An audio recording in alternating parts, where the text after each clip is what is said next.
Hello, Cornies, and welcome to the Halloween edition of Sideshow. I'm Jacques. I'm Joe. And I got a rock. Rock hard. So, what are you? Anyways, so this is like I said, the Halloween episode. Want to talk about a bunch of things, and one thing that I threw out to Joe the other day that we're just gonna hammer out right now is there, other than Monster Mash, a universally accepted Halloween song? No. Not even close, is there? I can't think of one. I mean, every one of these, and we will dive into some of them, Halloween specials had some songs, some great songs, such as...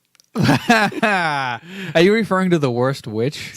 Joe just showed me, and I can't believe I've been able to get through 48 years of my life. Actually, it came out in 87, so we're talking, I've been able to get... 86, sir. 86, the last 31 years without knowing about Tim Curry and this Canadian production of The Worst Witch. It is awful and awesome at the same time. Hey, anything can happen on Halloween. A dog could turn into a cat. Your dentist could turn into a queen. Has anybody seen my tambourine? Those are the lines from the opening number. But yeah, we were talking about that. It's like I was over at Joe's and my little soul squashers were getting a piano lesson from Joe's oldest child. And I'm like, hey, maybe we'll have him do a Christmas song. And then we started talking about, well, it's close to Halloween, Monster Mash. And then is there anything, and there's got to be tons of bad attempts. Well, I guess, not really. I mean, from what I can tell online, you know, Marilyn Manson put out a song in '93 called "This Is Halloween," but that's not a kid's song. I mean, I think the only other ones you'd have to cheat in order to get the other ones, because I think, say for example, like da da da da da da da. Right, it's Halloween theme, but it's not. I mean, and this is Halloween. This is Halloween from Nightmare Before Christmas. But it's not like people are like when you turn on the radio at Chris like. It's not like people are turning on the radio this week and every station is playing a version of that. I know, right? But I mean, the Monster Mash is just. I think after the Monster Mash debuted, I think every other songwriter just said, "Hey, look, it's done." Well, yeah, thank you. We don't need to write a perfect Halloween song, and because it's been done. And that song is so it predates me, and it's still great. Bobby Pickett. Still great. I mean, there's lots of things that are really old that are still great. Like you. Like me. Oh, you. It was movie night at the library the other day, and you know, I took the little guys. They showed that Shrek movie. It was fun. I've seen it before. Like Disney's villains, like they take over the park. But you know, Charlie Brown's, you know, the Great Pumpkin. It's the Great Pumpkin, Charlie Brown. Yeah. I mean, like you referenced earlier that I stepped on. I got a rock. It's still great, you know, and it's still completely campy, you know, completely dated, you know. Well, it is and it isn't, you know. I love how they're all the same, you know. It's like, and we did that growing up, you know. You didn't plot and plan weeks, months ahead for your costume. It's like, well, what's around the house can you be? It's like, well, you play football this year. You're a football player. Yeah. Go out and get some free candy. It reminds me of the Adam Sandler sketch on Saturday Night Live. Look at me, boys. I'm a crazy one-armed man. Now give me some candy. I'm plant man. Right, look at me. I'm a plant. Don't deny this plant some candy. But really, for me, Halloween has always been, again, I've used this before, long before the Super Bowl was a Super Bowl for me. Halloween was a Super Bowl for me. I, to this day, sadly have a real serious candy addiction. It started when I was a kid, and when I say it wasn't unusual to be loved by anyone. It was the dancing, I think, that got Joe. I always went out 2 times, sometimes 3 times on Halloween. And I would come home from school. It was barely dusk. People were just getting home from work, and I'm knocking on doors in my first of 2 or 3 wardrobe change. I was like Liberace, just changing wardrobes in between. Did you save the blackface for last, though? That's what I want to know. It was the 70s. We weren't as progressive in Wilmington. You were being Sammy Davis. Yeah. No, exactly. Like Billy Crystal could do it, you could do it. Hell yes. But seriously, Halloween was always, my biggest jam. It was absolutely great. What were the big Halloween costumes when you were growing up? Again, where we were, it was whatever was around. And I cannot believe I'm saying these words. My mother pitched the idea all the time. Why don't you guys be hobos? When is the last time you've heard the word hobos seriously used?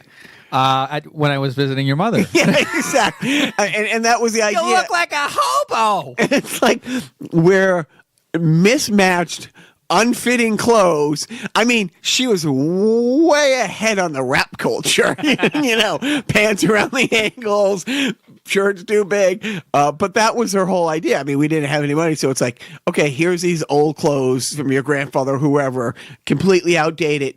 Just go around and here's a You should look homeless.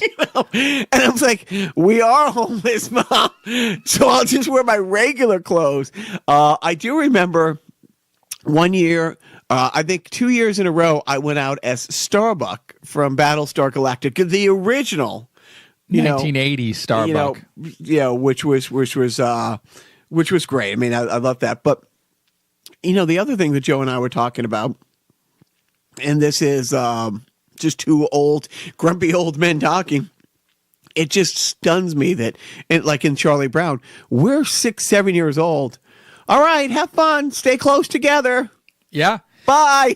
That was the way it was. And I think, I don't know if what happened. I think it was around my generation in the 80s when the stories started to go around about the razor blades being handed out in apples and poisoning the candy. Those sorts of stories started to circulate. And that's when that sort of fear culture started to creep in, which is now deeply rooted in my generation's psyche when it comes to parenting our children. Right. So now we're afraid to let these beloved children of ours out of our fucking sight for 10 minutes to go to presumably safe neighbors' houses within our living area to collect candy. And it's funny, where we grew up in Wilmington, very wooded, places. And it's just funny that you would just be gone for like 3 hours just knocking on strangers' doors, a half a mile away. When you're 8 years old, a half a mile is a good, hike. And we would take sleeping bags, and we would come back with full sleeping bags of candy and stuff. But it's like you were knocking on like 50, 60 strangers' doors and, secluded wooden areas. I wonder where your sugar addiction started. Oh, and the sad thing, it be gone in a day or two. Like honestly, just stay up eating it until you crashed and then just eat nothing but sugar like the next, few days. It reminds me of that Simpsons episode where they bring home this mountain of candy. And then it was like the next day. And the kids are like still picking away at the candy, and Homer's like, or Marge is concerned about the kids eating the candy, and she's like, "No, you shouldn't be eating all this candy. Maybe do you want to give it away though?" And they're like, "No," and then they just crawl back onto the mountain and keep eating the candy. And that was what it like I said. So I would go out crazy just by myself. Then I would come back, and there would be most of the neighborhood, my old neighborhood, you've now met through this podcast or the years, like Mike and his brother Jack and stuff like that. We would all go out in groups, and then I would go back out a third time and just wear one of the other kids' costumes and go back out if they didn't want to go. And now I was knocking on doors at like 4:30, 5 o'clock, and now I'm going back and it's like 9:30. It's like maybe a half hour to an hour since the second to last trick-or-treater came by. These people, they've called it a night. They're ready to go. Their lights aren't even on. And then it's like, here, just dump the rest of it, in there. So I did that up until I trick-or-treated well past like the respectable age going out begging for candy. Did you care whether or not the house that you were going up to knock on had their lights on or not, or was it just like everything was fair game? Everything was fair game. Right. Like I didn't know rules and protocol. Did you and ever trick? etiquette. Not until high school. And at that point, Halloween took on a completely different. I remember one year, all the grocery stores wouldn't. It was easier to buy beer Than eggs. Yeah. They would not sell eggs to unaccompanied. Like it didn't matter if you were in college or something. If you didn't have grandma with you, you were getting eggs. Period. The end. Yeah. What was your favorite Halloween? I didn't have one. No, I honestly, when I grew up, I grew up with the Munsters. I honestly, which is Halloween in and of itself. But my parents were much older as far as parents go, and they weren't the most social people. So I was not taken out trick or treating very often, even though I had my older sister, but she had her own family started, but I didn't go trick or treating with them. So I was just sort of left to my own devices. And then, when I started meeting up with Jim in school, we would go. Would we go trick or treating? I don't know if he must have been a big trick or treater, but yeah, I don't really have many memories of trick or treating. I remember dressing up as George Jetson one year because it was one of those shitty Kmart. Here's a George Jetson in a bag. Here's a mask. Put it on, kid. But talk about the lamest goddamn costume you can buy. George Jetson, he's the button pushing dad on a futuristic cartoon. Honestly, when were the Jetsons on? Was there a revamp? They revamped them in the 80s, and they came back. I don't really remember that. Yeah, honestly, I think our local, my school had safe Halloween kind of night things, So Joe and I are a few years apart, and that didn't start in our towns till later. Yeah, I was past that. You were trick or treating in the 70s. I was trick or treating in the 80s. Right. Yeah. So yeah, by the early, I was doing it through the early 80s, 81, 82. Right. 2017.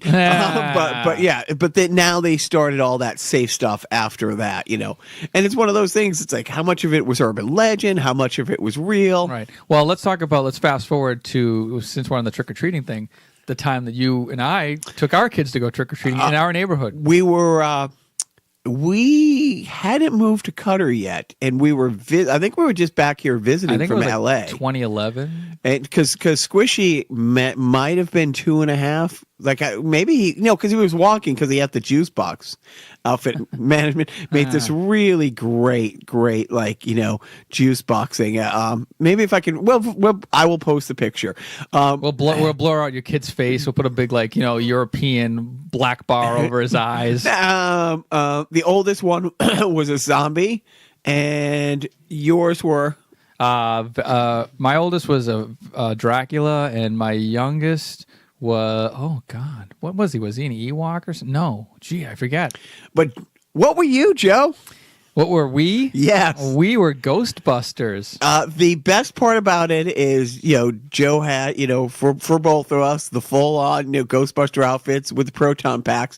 But the best thing is on a recurring loop, he had the Ghostbuster theme playing the entire time, which we never tired of. No. I mean, that's the one greatest invention is the iPhone, and the best utilization of which is to blare Ghostbusters on speaker while walking the streets with your children dressed as a Ghostbuster. And truly, and I'm not kidding when I say this, the little guy's juice box costume was awesome, and there was some fun costumes that night. But didn't people not lose their shit when we came up and we knocked on the door with them? People pushed past their children to take pictures of Joe and I in the full-on Ghostbuster outfits. These are impressive. I think I dare say these are impressive Ghostbusters costumes. The proton pack. I have an inflatable proton pack that came with one of the shittier costumes, so I threw the shitty costume away. But I have the flight suit, the patch. It says my name or Venkman or something on the name tag. I think I had fashioned a ghost trap out of duct tape and colored electrical tape and a tissue box. And I think I think that's my only costume ever is a Ghostbusters Why costume. would you need another one? I don't know. But seriously, people are like, oh, great, another Dracula. Oh, look at that. Wow, you guys look great coming out taking pictures. You know, I thought it went a little too far when they reached in the kids' bucket and took candy out and gave it to us. I mean, I thought, but that was... Well, I ate the candy. That was so much fun. But you've run down a list, and I'm not sure if you thrilled and delighted or scarred me for life with a couple of the Halloween specials you've stumbled upon.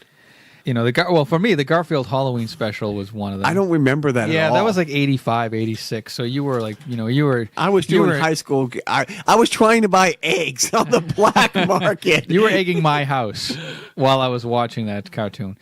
The Paul Lynde Halloween special. See, Joe and I are fans of Paul Lynde. Ish, you know, we love the voice. We love the anti-Semitic stories about him. No, we don't. No, we love the stories. We love the stories about anti-Semitism. Don't really love. No, don't really hate, but we don't really love. But it's like we love the Paul Lynde stories, and the voice is just so for an old guy like me. It's like I always love the voice. I love how you point out. It's like here's my impression of Paul Lynde. Here's my impression of Roger from American Dad. Yeah. He's a character, and to be honest with you, I know the Paul Lynde Halloween special exists. I haven't watched it, and I don't know if it is watchable.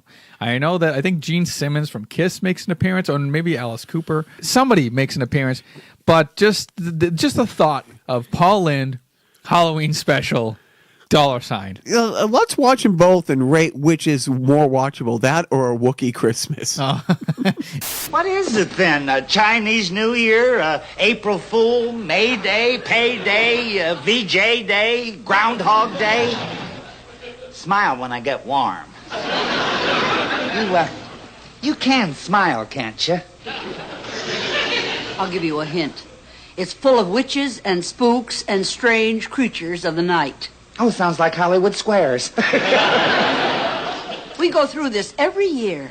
You know perfectly well what holiday it is. Okay. Happy Halloween, everybody. Whoopee. I don't know if it was technically a Halloween thing, but I think it was.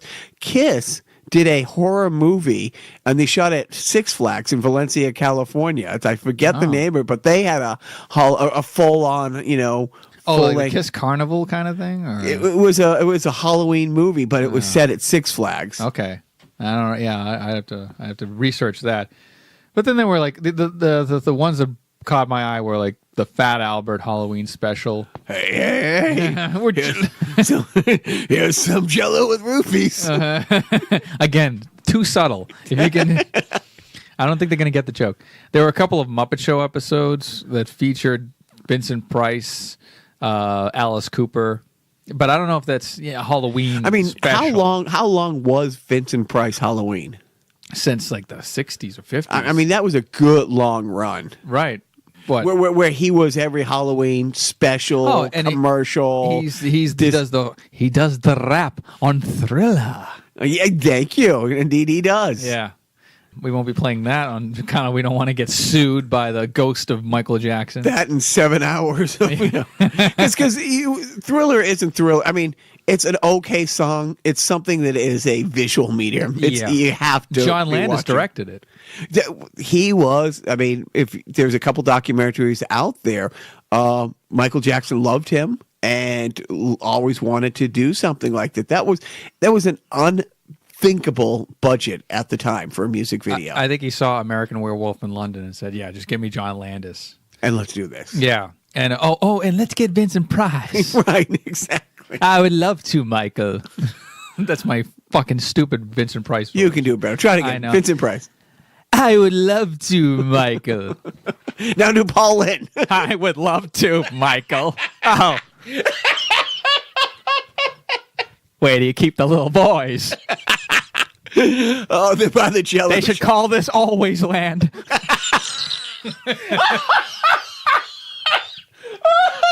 Wow, this took a really twisted turn off the rails. Woo! But let's get back to the action, shall we? Please do. I don't know. There were a couple of other things that popped up. I mean, we could talk about You mentioned the worst witch because I mentioned the worst witch. I'm going to my management lived for Rocky Horror. She was part of a rock.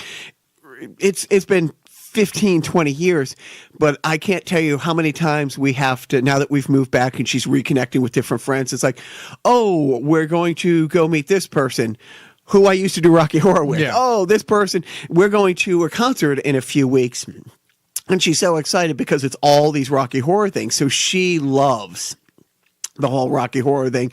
And so when you said Tim Curry, she was almost upset, almost your management upset with me for not having seen the Goonies, that I would dare to even ask her if she knew about the Worst Witch. You insulted her intelligence. I really did. Yeah. But I'm going to watch it because it's mesmerizingly. I wonder if the entire movie is as wonderful as that 3.5-minute music video that's online. The bar is pretty high. Yeah. That bar is pretty. If you got 3.5 minutes, just go to YouTube and watch that opening. I think we fast forwarded to the good part. What are you talking about? It's all good part. The Pac-Man Halloween was a thing. Ghostbusters, obviously. There were Halloween episodes of the real Ghostbusters cartoon. The Sam Hain episodes, or it's really pronounced like Shamain or something like that. It's like some Celtic god or something. But it's basically the character is a pumpkin-headed ghoul who brings the ghosts back and tries to bring on the end of the world. And he wants to make Halloween every night.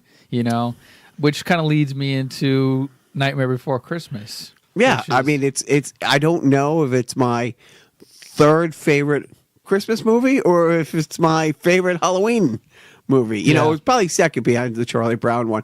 But it's great. I mean, but is it? I mean, what percentage, break it down. It's not 50-50, but is it 70-30, 60-40? It's probably somewhere in the 60-40 range. It's kind of like Titanic. Is it a love story or is it a tragedy? Or is it like Love is tragedy, Joe. Tragedy. Love is tragedy.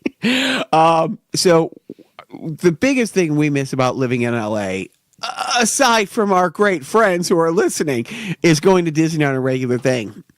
And they would shut down the Haunted Mansion. It's probably my second favorite year-round attraction, next to Skipper Dan and the Jungle Cruise. But we love the Haunted Mansion, but it takes them about 2 or 3 weeks where it's shut down because they completely redo it for about, October 1st through the end of December. So 3 months of the year, it's a nightmare before I don't know how long they've been doing it, but since we've been Disney season ticket holders for a decade, they've been doing it, and it's great. And it is crazy. The first day that it becomes the Nightmare Before Christmas Haunted Mansion, the line stretches from the mansion to the front gates of Disney. Like the first day it opens, if the park opens at 9 a.m. and you're not in line by 8:30 for it to get through the turnstiles before it actually opens and run to it, you're going to be in line for a few hours. And it's great. It just is. But that's probably my favorite thing, about Halloween. But if there's a newer special that I really like, I highly suggest Monsters vs. Aliens Halloween special. That I think in the last decade plus is the one. Like Shrek's done one, and there's been a bunch of other ones. But the Monsters vs. Alien Halloween special, it's really great. Is there a Toy Story one? There is a Toy Story one. Actually, we saw that the other night at the library. They showed the Toy Story one, they showed the Shrek one, they showed the Disney Villains and Charlie Brown.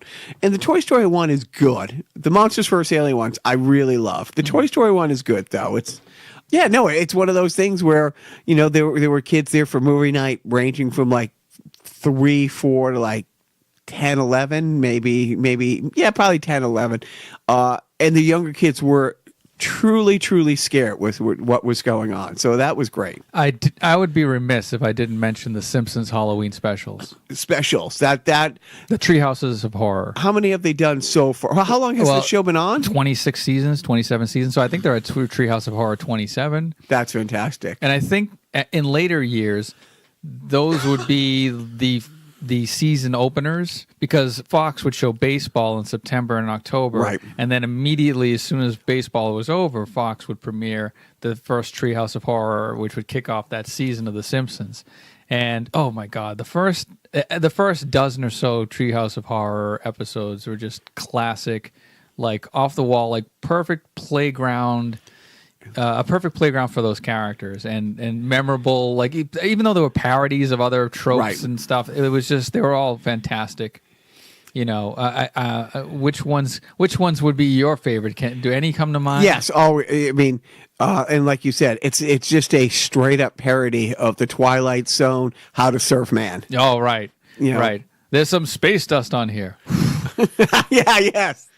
What about the monkey's paw, where Homer finds a monkey's paw in some sort of like weird, some weird like Arabian bazaar, and the monkey's paw grants him like 4 wishes, and each Simpson gets a turn into like wishing for this thing or that thing, and then things are going awry with their wishes. So Homer in his infinite wisdom with his final wish, he grabs the monkey's paw and it's like, I'll fix this. All right, I want a turkey sandwich. I don't want any zombie turkeys. I don't want to be turned into a turkey myself. And I want it, right now. And he picks it up and it metamorphosizes like right before his eyes in midair. And he picks it out of the sky and he goes, all right. Yeah, not bad. Turkey's a little dry. The turkey's a little dry. Oh, cursed paw.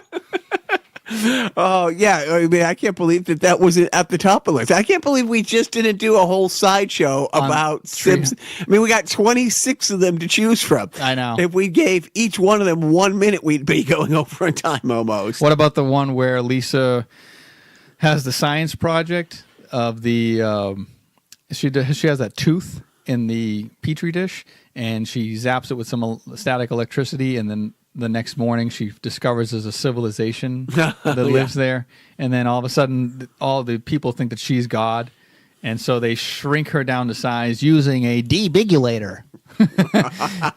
But I want to go back. I don't want to be small. Well, that would require some sort of a rebigulator, which the very thought of it would just make me laugh out loud and high. See, Joe does not. I just like need his excuses voices. to do voices. But those, please keep. Halloween also used to be when all the horror movies would come out, like the real Halloween, for instance. The horror movie. Yeah, yeah. For instance, Take it for instance. Yeah, Halloween, and that's still a thing. And it's like, and of course, keeping with that tradition, Stranger Things, which comes out on the 27th tomorrow. Right. It premieres tomorrow on does Netflix. premiere Take tomorrow. everything off the schedule for the weekend. What weekend? Exactly. Watch Stranger Things. You can have a 3-hour window to watch the Patriots, but other than that, Why would I want to watch an awesome show about 4 kids growing up in 1984 dressed as Ghostbusters going trick-or-treating? yeah, no, it's not your thing. No. Maybe not your thing whatsoever. But yeah, no, that's something fun. But here's one thing that I've recently thought of. Zombies and mummies and horror and all this stuff. Witches used to be a Halloween this time of year thing. Now it's a year-round thing.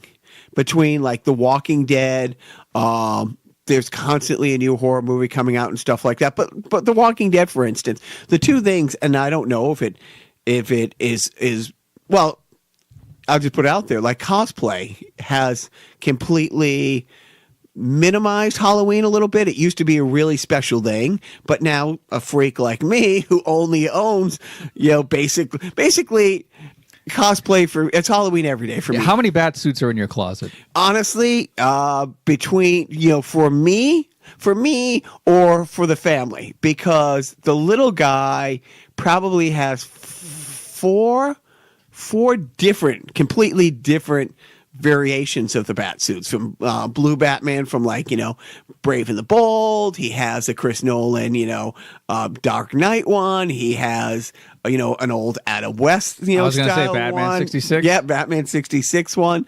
So he has a bunch of them. I have I'm not ashamed at all. In fact, proud to admit I have the one piece zip up Batman pajamas, ladies. with a cape, with a cape. But that's the thing. It's like we were talking about on this week's Sideshow. You went to Retro World and there was some cosplaying going on there. We got, Comic-Con coming to Rhode Island next month, a lot of cosplaying. I mean, does that diminish a little bit about the specialness? I don't think so, because for the most part, maybe, I don't know. That's a good question, because for the most part, it sort of gives, it gives adults a reason to cosplay outside of Halloween, and it maybe saves Halloween for the kids. Do you know what I mean? Or, you know what? That's a good question, and you know what? Maybe the answer is yes. It does sort of diminish the allure of Halloween, or it makes Halloween fucking step up a little bit. A little bit. Like okay, yeah, we cosplay during the year. That's great. That's all fine. But now it's Halloween. This is the Oscars of cosplay. Yeah, management a couple years ago, she was in Qatar and she made, just the silhouette, and I can see if I can find the picture and post it. She made a Maleficent. Her Maleficent outfit is so good that the silhouette of her outfit on the ground, like just the shadow of it, is effing awesome. And it was all homemade stuff. It was incredible. But yeah, that's what you say. We always dress like just a family. It's just all we own is this stuff. Uh-huh. But yeah, you step it up for things like that. And Halloween's more of a local thing. These are people you kind of maybe interact with on a more daily basis than you would say at Comic-Con. Like Comic-Con, you're there with mostly strangers.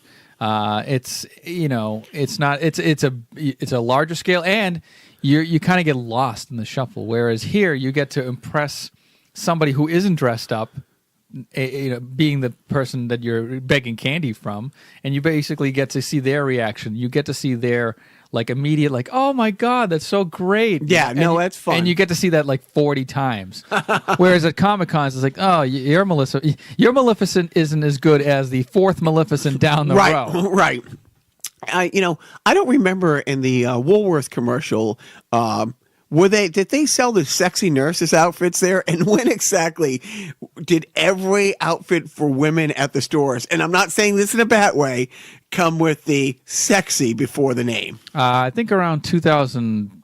Yeah, around 2000. I think when the Man Show premiered, okay. Essentially. Because that's the funny thing. It's like you go into these Halloween shops that pop up like in a empty store at the mall, or, a store that it's empty, all of a sudden it's this colossal warehouse costuming thing that is great, but almost every costume made for women has sexy cop, sexy nurse, sexy Spider-Man, everything in front of it, but that was always one of the things that I did, when Halloween started taking on a little different meaning when you were in high school and college and stuff like that, and after college, how, before, and again, I'm older, but when cosplay wasn't a huge thing, year round, when you couldn't go to a different Comic-Con every weekend and see 18 slave Leias, that was one of the real treats for Halloween. It's like, oh, this is just great, because every girl just went that route, Yeah, and I tweeted this out a little while ago, but there's a local liquor store near us called Save More Liquors, and they do these funny marquees, and this month's marquee is Hot Costume 2017, Sexy Liquor Store Sign.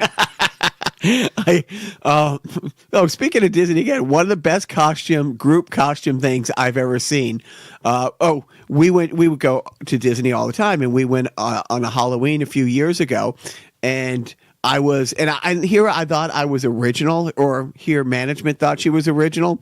I went as a red-shirted zombie from Star Trek. Uh-huh. And then so many people oh, are you part of that thing? I'm like, what thing?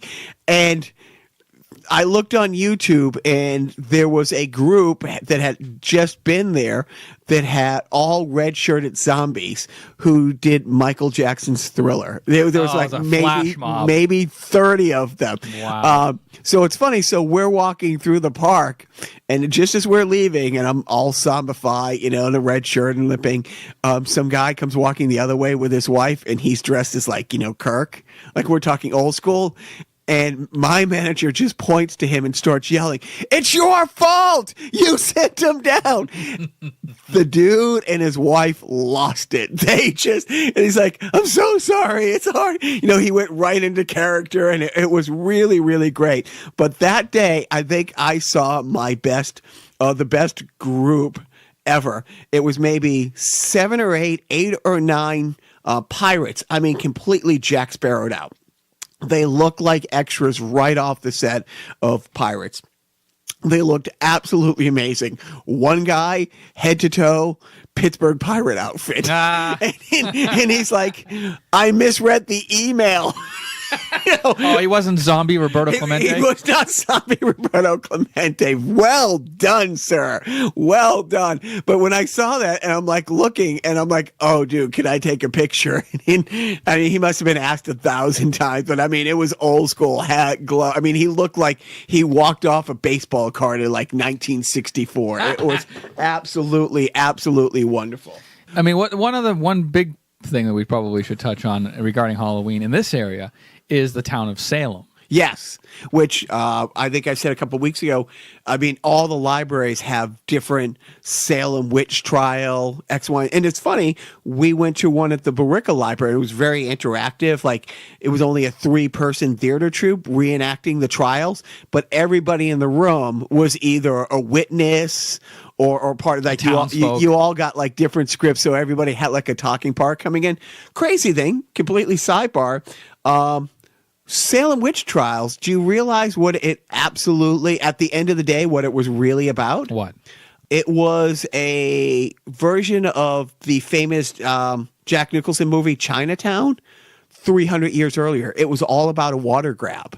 Like all the people who, or not all, because it was widespread, but where it started in Salem, where the hysteria grew from, most of the people who were originally accused of being witches had the more fertile farmland because they had like rivers and streams and they had easier access to water. And the people on the other side of the town who basically it was a land grab. Wow. It was, they told their small children, who are very impressionable. And back then, probably more impressionable and stuff like that. No internet back then? No superstition. But anyways, but the Salem witch thing in Salem, I can't more highly recommend going to Salem this time of year. And at the same time, don't fucking go to Salem at this time of year because there's one road in, one road out. And if you don't hit at the right time, it's honestly, it's worse than LA traffic. Yeah. And people come from all over the world to Salem, Massachusetts for this time of year. And it's funny. They have some monuments set up for where they think the trial happened. Uh-huh. And there was a famous hanging tree. That's basically, after they gave you a fair trial, then they hung you. But they're not really sure where that tree is, so they think they've been able to composite together. So some of the monuments there are just kind of sure it happened here. Right. How do you know it didn't? Right. There's a lot of asterisks on that plaque. I will tell you, the 2 biggest Halloween memories are our good friend John, FNH. Where he lives, it's a really, really nice neighborhood in Manhattan Beach. When I say he will go through 5,000 pieces of candy, it's a really, really upper class neighborhood, and they have all these walk streets, so there's no cars on it. So every other street, it's a walk street and then an alley between the 2 adjacent streets and then a walk street, and so it is completely safe. When I say the best cosplays come by there, but he'll sit out there, everybody sits out there. You have blocks that all go in on decorating their houses, almost like as much as a whole neighborhood will get together and do Christmas. Yeah. Where they are, it's all Halloween. It is mesmerized, but it is crazy how many people come through there. And I'm not kidding. It's like we're talking a couple thousand people, a couple thousand kids will come by. And John's great when you get the older kids just walking by. It's like, no costume, no candy. Keep walking. Put in a little effort. Go to Woolworths. Right. And spend the $1.79 and get yourself a G.I. Joe costume. Did you have any like haunted house experiences, like homemade haunted houses? We want to go all the way back to episode 4 of Carnival Personnel called Daddy Issues. Oh, boy. Forgot. Sorry, I asked. No, it's great because one of the happiest memories ever. It's probably the most lasting memory. My dad loved Halloween, and it's the one thing he went crazy for. And we had a garage, and he was a carpenter. He'd build a coffin. He would make himself a mummy. The whole thing was creepy. I mean, even if 4:00 in the afternoon with the lights on, he had this thing absolutely down. And he would just, the coffin was propped up. And then he would, when a kid would be walking up the driveway, he would slowly open the door and come out as a mummy, get some candy and put it in your thing. And it had the sound effect, thing playing. I will never forget because our driveway was a pretty steep incline. And the girl who lived, diagonally across from us, next to our friend Sully, she's walking up the driveway. So I'm 5. I might be 6. She might be 4. And when my dad came out, I don't think her feet hit the ground before she got to the house. And it was one long, sustained scream. And I mean a blood-curdling, absolute scream. It sounds delightful. It was great. That, I think, was my favorite Halloween, thing. But now, like, we've gone to all the haunted hay rides. We've done a haunted hay ride with the boys last year. And they've done some really cool stuff. I don't think they were really ready for how great those. I mean, you're in the woods of the woods. So I think we were like in Nashua, New Hampshire. Mm-hmm. And there's no lights in any direction. And these people, honestly, you're just going and it's nothing. And then somebody running at that thing with a chainsaw with the blade off it, but they're hitting the side of it. And it's still sparking the side of the metal and stuff like that. Yeah. It was great. Do you guys going to do anything like that? No. What pussies? Oh, if I was the president, I could grab you. Anyways, but no, we'll probably do something like that. But yeah, you guys must do, the older one, haunted houses with his buddies or something. Nah, no, they're not haunted house horror movie kind of kids. What was your favorite horror movie? Just to wrap up the Halloween theme. I never really liked, but I do remember seeing Dawn of the Living Dead. Like, and I think it was one of those, I think I'm 12 or 13 at the time, and somebody hired me to be a babysitter that night so they could go out, and it was just on TV. I believe it was either on the Movie Loft or just some TV 38, like late night movie, and I don't think I slept for a couple days. Yeah. I think maybe that was why to this day I don't like horror movies. Wow. Yeah, I would watch Nightmare on Elm Street and Freddy Krueger. Like the Nightmare on Elm Street Part 3, I think, was probably probably the best one in my opinion. I think. I never really watched Friday the 13th or Halloween, although I did like Child's Play. Chucky the doll. So our kids are now 10 and 7. I think it was like 2 or 3 years ago.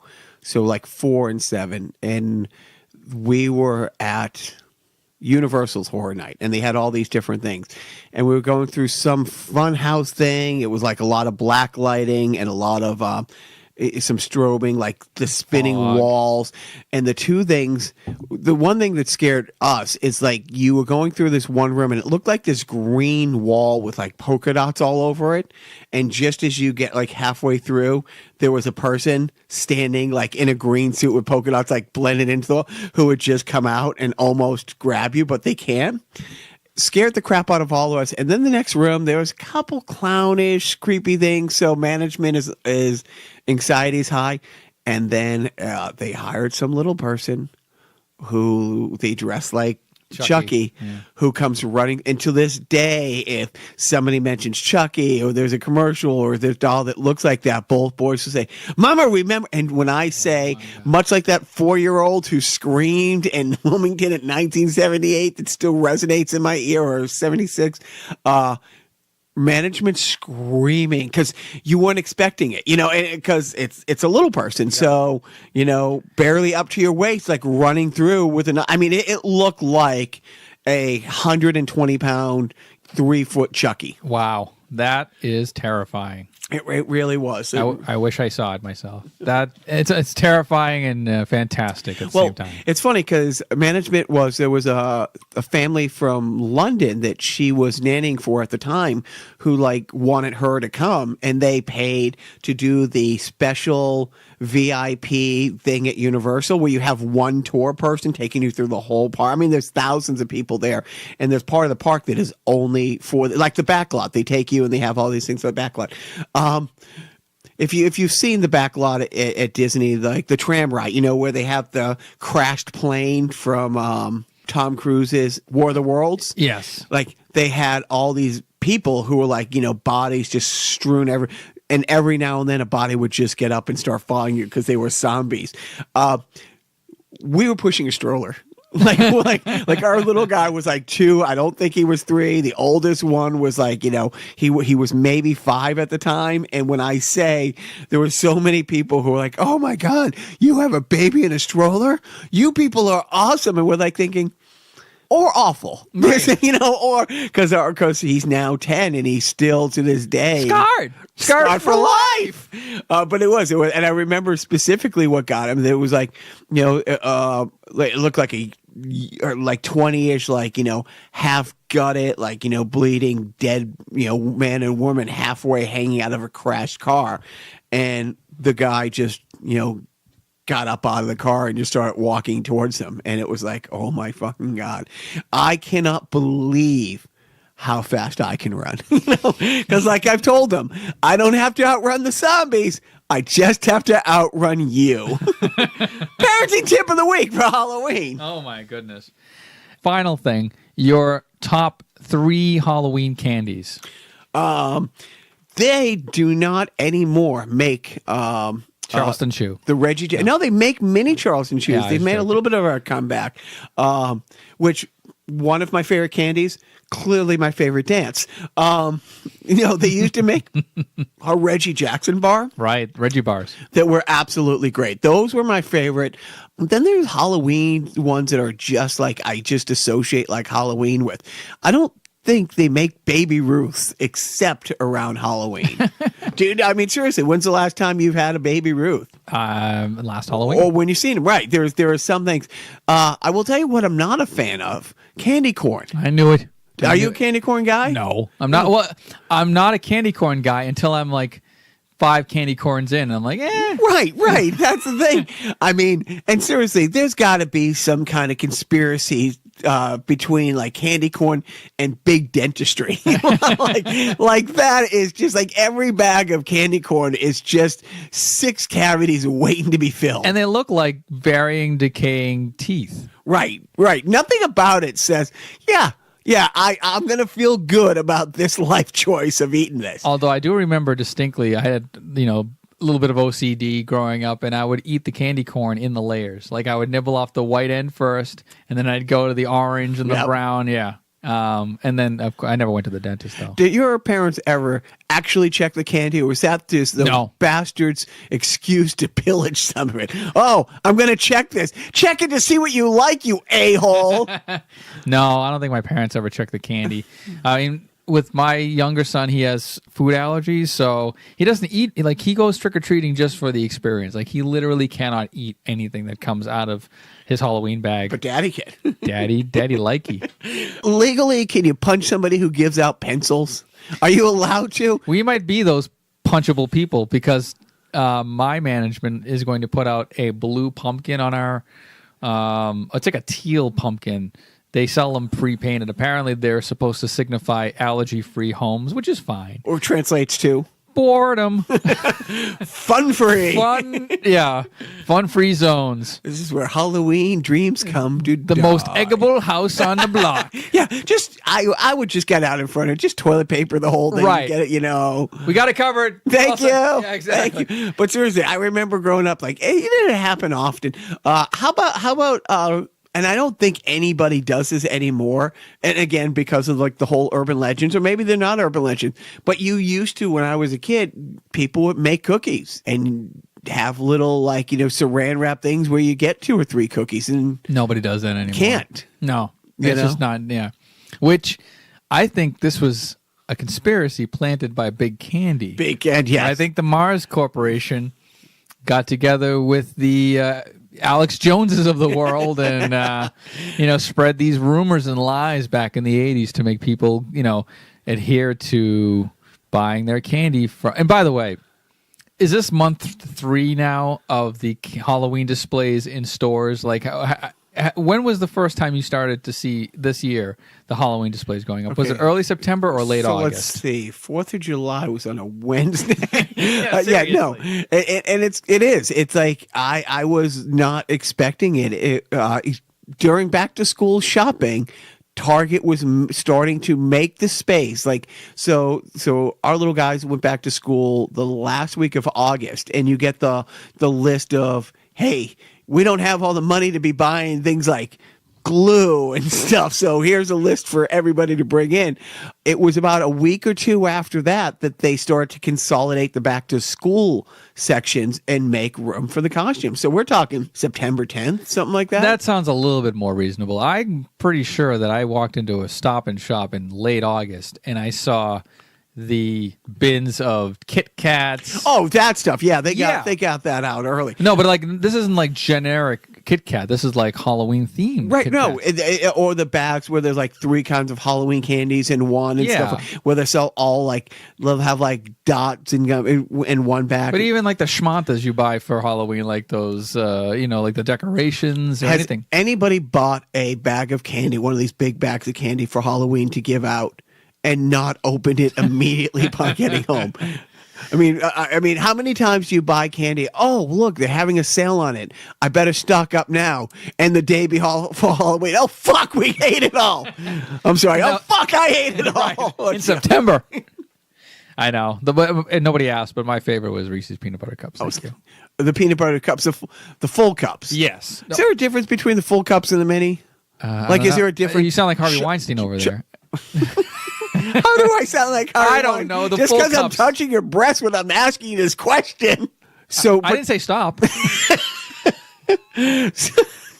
but like the chocolate to peanut butter ratio in the minis versus the full ones, does it make a difference? Yeah, I like the full one. Like the big, regular, normal size peanut butter cups are the shit. I mean, they're just classic. Even the commercials have it right about how people eat them in different ways. Yep. And yeah, I love that. I relate to it. I get it. I would eat it like almost like a cookie. Like I would eat the top layer. Like I would it was like surgery. Oh, by the way, there is such a thing. Speaking of candy surgery, there's a YouTube channel in which they take candy, and this was featured on Tosh.0 a while ago. The guy takes candy and then like surgically opens up the wrapper of a Kit Kat bar and then surgically like dissects it with like an X-Acto knife, and then it's fascinating. It's just absolutely fascinating. I don't know why that just popped into my head. Well, that's just going to kill my afternoon. Right, exactly. He does it with like all these different types of candies, and it's mesmerizing. And now I want candy. Why didn't you bring candy? Why did I tell you to stop bringing candy to the podcast? Regrets. I've had a few. But then again, too few to mention. Hypothetical question. You have a house that's fully decorated. It has a soundtrack playing, has the lights that shine on the house that make it look like a ghost is flying by, has some props in the backyard, or the house next door that does shit but gives out full-size candy bars. Which house are people going to say, that's the best Halloween house? Of course, they're going to go for the shit house. Yeah, exactly. Yeah. And you got to think, like the neighbors around the people who like give out the full, you dick, just one up and a fuck you. And anybody who knows those full-size candy bar house, please, tweet us at the OptiGrabber, the Jacques 4. At OptiGrabber. Or Carnival Podcast. Yeah, why not? I'd say, have fun and be safe, but I don't give a fuck. Right.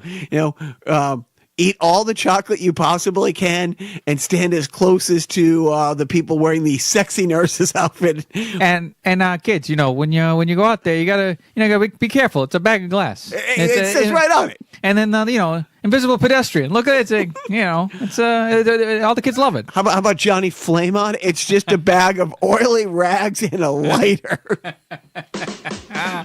Oh, there's too many avenues to go down for Halloween, but I'm glad we traversed down some of them.